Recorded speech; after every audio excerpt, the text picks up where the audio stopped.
Channel of Vadodara. શહીદોના માનમાં blood donation કેમ્પનું આયોજન કરવામાં આવ્યું હતું। 14મી ફેબ્રુઆરીએ સમગ્ર દેશમાં વેલેન્ટાઇન ડેની ઉજવણી કરાઈ છે, ત્યારે 14મીના રોજ પુલવામા આતંકી હુમલામાં શહીદ થયેલા શહીદોના માનમાં બ્લડ ડોનેશન કેમ્પ યોજવામાં આવ્યો હતો।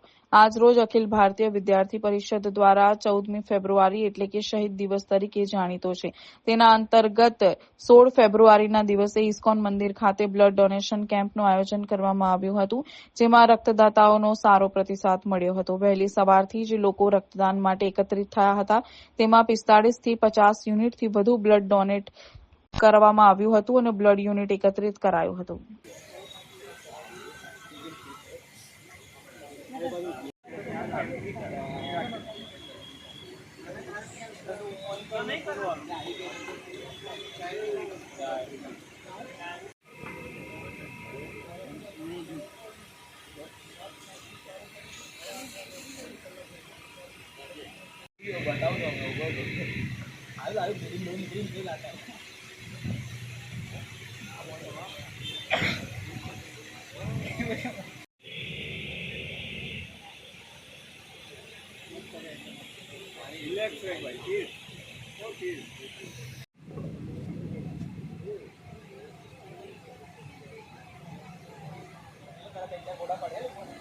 આજના રોજ અખિલ ભારતીય વિદ્યાર્થી પરિષદના દ્વારા ઇસ્કોન મંદિર હરિનગરના ખાતે અમે બ્લડ ડોનેશન કેમ્પ કરવામાં આવી છે પુલવામા અટેકના નિમિત્તે, જેમાં અમારી ઈચ્છા છે કે 45 થી 50 યુનિટ બ્લડ અમે જમા કરાવીશું અને અત્યાર સુધી હાલમાં અમારી જોડે 7 થી 8 યુનિટ બ્લડ થયેલું છે ડોનેટ।